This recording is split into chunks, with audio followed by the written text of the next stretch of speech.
Up guys, it is your girl Mindy, the Karmic DF from TikTok, and today we're going to talk about small steps that you can start implementing into your life so that you can actually have the self-confidence that you've dreamed of having.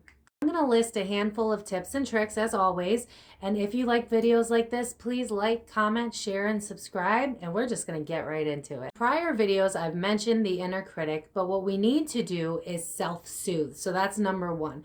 We have to learn, like I've said in prior videos, how to be a parent to ourselves. So an example would be like, let's say you're having a really bad day and now you're in that mind fog of like, oh my God, things are going bad. How am I going to pay my bills? How am I going to do? And you're in like your craziness. You know what I mean? Like when the world feels like it's falling apart and you're in that like survival mode basically, because now I'm seeing the root chakra being all like thrown off. So when you're in that type of place, that's when you need to realize who would I usually go to for support and advice, and what would I look for in those people to tell me in order for me to feel better, because that is essentially what you're going to want to do. You're going to want to think about what it is that you need to hear to soothe yourself, because in reality, we need to be the people that step up for ourselves, right? But we go to other people, we go to, vent to get it out of our systems, but in reality, that doesn't actually heal us because we've gotten it out of our systems, and the person on the other side may not give us proper advice because they're not living in the same situation that we're living in. We know best than other people because they are not living our lives. And so we have to learn how to soothe ourselves. What is it that you are looking for in this moment, and how can you end up being that for yourself? You being used to your inner critic going, oh, you're so stupid, or oh, you can't get anything done in time, or oh, this and oh, that. You're changing the voice, the narrator in your head to, oh, well, maybe you could have got that done, but, you did the best you could and we can try again tomorrow. It is changing the narrator in your mind. It is giving yourself what you need in order to feel better. And again, with the things that I'm going to mention, this is going to take practice, because when people taught me this, when I was watching videos similar, I was like, that sounds like a crock of shit. Like, how am I ever going to be my own cheerleader? And I never understood it. But you know what? Like most people say, it takes 21 days to make something a habit. And on top of that, you're human and you are not ever going to have growth that is just straight up. So you have to realize and be nice to yourself, which is why self-soothing is so important to begin with, because you are human. You are not meant to be perfect. And instead of going outside of yourself to find people to validate you, what you want to do is figure out what it is that you truly need in the first place, because chances are you're going to someone else to run away from whatever it is that is upsetting you or hurting you. So in reality, if you can go to yourself, you can get the answers that you truly need that'll make you feel better. And on top of that, bonus, you will start to like yourself better because you're going to be the one showing up for yourself. Number 2 is journaling. I know I talk about this a lot, but it's a little bit different this time. Journaling is important when it comes to self-confidence for this reason. When you are constantly writing down your thoughts and emotions and feelings, you can go back and look back at it in a logical place, because you will no longer be in that emotional fight, flight, freeze response, right? So for instance, going through some childhood trauma healing, I had an argument with a parent, and in that moment, I was just out of control with emotions, just feeling completely unheard, just emotionally distraught. Like, why don't you see me? Like the world was crumbling around me. But then like a week later, I read that journal entry, and what I actually saw was 30 years of repressed trauma that hadn't been let out. But I couldn't see that then because I was in the middle. Yeah, because now Spirit's showing me like the eye of the storm. Isn't that what they say? Before the storm comes, the eye of the storm. So you're feeling all these intense emotions, but you're not actually thinking logically and categorizing where these are coming from and why it's happening. So if you get into a habit of journaling, and if you're like me where your brain goes a million miles an hour, or if you just hate freaking pen on paper because like me, a million miles an hour, get a virtual diary. You can even, click the voice button and be like, today I did this, this. And then that way you can go back to it. So say you have a really bad day today, come back to it tomorrow, that's very confusing with days, I apologize. But come back to it when you're in a better frame of mind so that you can learn from yourself. You can kind of parent yourself that way, because now that you are not in the emotional place that you had been, you can go, okay, so what is this teaching me about myself? Just like my journal entry, what it had taught me was I had a lot of healing still left to do. And even though at that moment in time I had felt unheard, misunderstood, and everything like that, the reality was I was not reacting to the situation at hand. I was reacting to years of pain that I had stuffed down and avoided for the happiness of the people around me.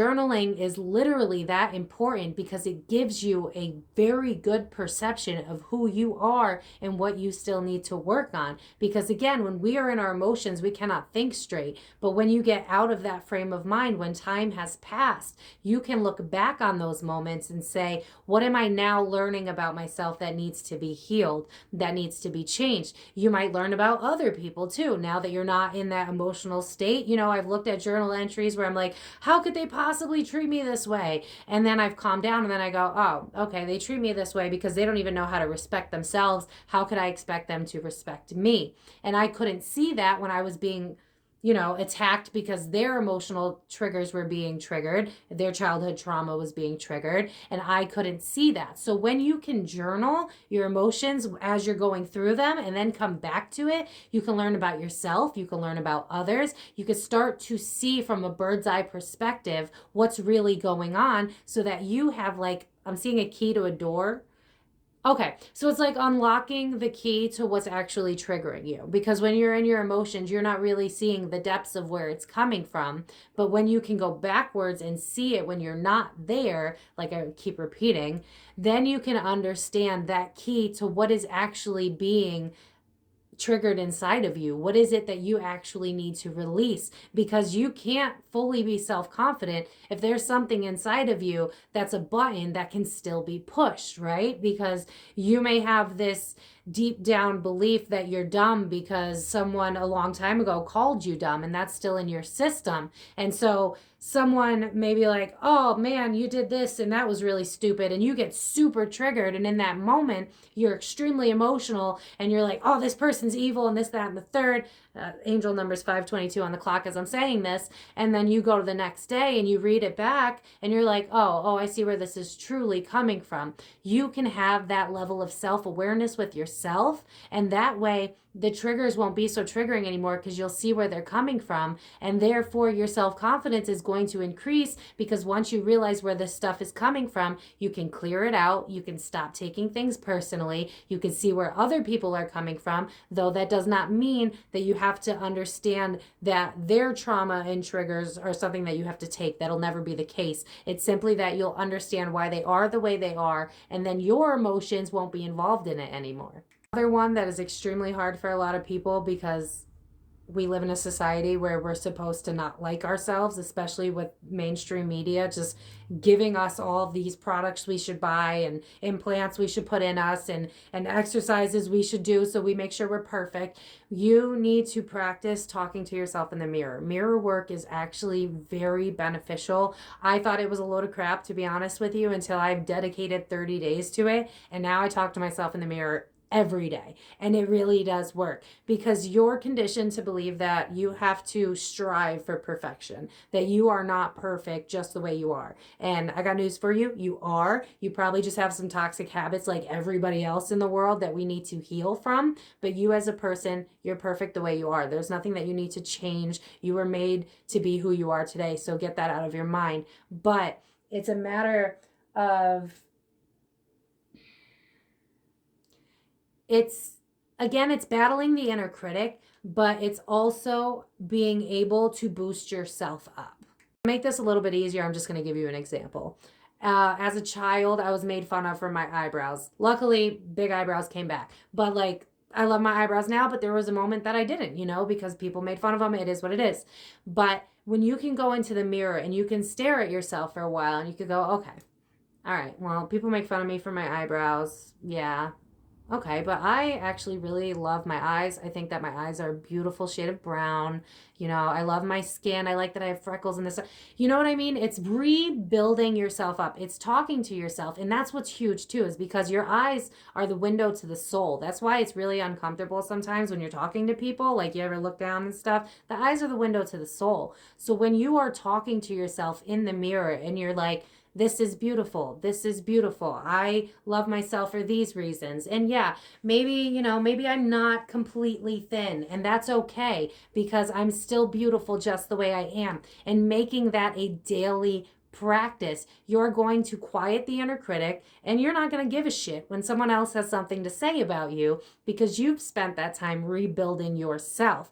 Getting away from anyone and anything that's willing to talk down about you or to you is essential during this time, as always. So like if you're on social media trying to battle with other people on a day-to-day basis, then your mirror work is not going to work because you can't sit here and argue with people that don't hear you anyway on social media, that are probably going to aim low because that's what happens, while at the same time trying to build yourself back up. This is when you need to keep it to yourself and do a practice of 21 days minimum, because that's how long it takes to make it a habit of just talking to yourself, of being like, okay, I love you. You're beautiful. I'm proud of you because you did this, that, and this today. We are not going to focus on the things that we didn't get accomplished because we did the best that we could. And this is how I feel about myself today. And we're only focusing on the positive. Today, my hair looks great. Today, I love myself because I gave money to a homeless person. Today, I love myself because it's about the practice of continuously building yourself up and looking yourself in the eye while you do it. Because even though it sounds like nothing, it's actually quite powerful. What I'm going to bring up, and then I'll probably make a part two because that's how I am, is writing goals for yourself and owning up to some of them or all of them if you are capable of doing that. But the trick with this is showing up for yourself. That's the key. So it's like, all right, well, maybe my goals are to exercise every day, to meditate every day, to eat healthy every day, and do yoga every night. And like, let's say you get 2 out of 3 done, or 2 out of 4. We're not going to beat ourselves up for what we didn't get done. We are going to applaud ourselves for what we did get done. And that way we have that inner critic again being positive to us, saying, okay, well, maybe we didn't do 100% because it's hard to change. Remember that. Look at the world that we're in today. Change is not easy. Try to think about all the relationships where you try to change someone else. Trying to change yourself is hard enough, right? So it takes consistency. It takes effort. So trying a list of things that you want to do, so that way your brain feels as if you are safe for you. That's the trick. Make a list and you're like, today I'm going to go to the gym, today I'm going to get groceries, and I'm going to do whatever the hell. And then you end up doing 2, 1, 3, doesn't matter. You're going to give yourself credit for what you did do. And that way your subconscious, your inner child, your soul knows that, hey, I value myself. I show up for myself. I congratulate myself. I am there for myself. I do not give up on myself. I am not highly critical of myself. And when that voice comes in, I shut it back down. That's what all of these tips and tricks are for. Because if you continuously practice putting into yourself, then yourself is going to believe subconsciously that you're worth putting into. Does that make sense? So to summarize, when you're going through it, when you're having a hard time, it is time for you to start self-soothing, being there for yourself. If you're sad over, a breakup, instead of calling your friend, you're going to go, hey, let's get this out of our system. Do what we got to do. Let's vocalize it out into the air if we need to let it out of our system. And then we are going to go over it with ourselves. What are we feeling? We're feeling heartbreak. Okay, we're going to acknowledge that. I see that I'm hurting. It's okay that I'm hurting. I'm allowing myself to hurt, because in order to heal, we need to hurt. The stages of grief. So number 1, self-soothe. Be that person for yourself. Stop running and trying to get it from somebody else, because this is how you're going to build confidence in yourself. On top of self-soothing, we covered journaling. Journaling is super important because it can get you out of a biased state of mind. So in that moment when you're journaling and you're having that emotional state of mind, you can't exactly be unbiased, but a couple of days, You can look backwards on it, and then you could see, oh, what did I learn about myself? What did I learn about my reactions to other people? How can I change that so I'm not as reactive, so that I can see how my emotions work, so that I can process them in the way that they need to be processed. And self-talk, super important. Mirror work, talking to yourself in the mirror and building yourself back up. Think about all the people in elementary school and up that have brought you down because they didn't feel good, because we live in a society where we believe that we're competition instead of actually a team. We're family. We are all one. So you have to be able to rebuild yourself. So talking to yourself in the mirror, telling yourself what you love about yourself, and repeating that constantly until that critic shuts the F up. Finally, goal setting. It doesn't matter what necessarily the goals are. Obviously, they have to be what are important to you, because that's the point of the goals. But the reality of why it's important for self-confidence is the more you show up for yourself, the more your subconscious believes in yourself, the more it's going to be easier for you to stop doubting yourself, stop putting off things that matter to you, and to start just believing in yourself in general, because you know you're going to show up. You know you're going to do it because you've silenced that inner critic, and you now believe that you are capable of the change that you wish to see, because you are no longer hard on yourself. You now have learned to love yourself. You have now learned to rationalize and make logic of your emotional trauma triggers, and now you can finally build up that self-esteem. Hope that was helpful. If you guys have any questions, feel free to leave them in the comments. But these are tricks that I have done that have genuinely worked for me, which is why I want to share them. And as always, if you like this video, please like, comment, share, and subscribe. And I will see you guys soon.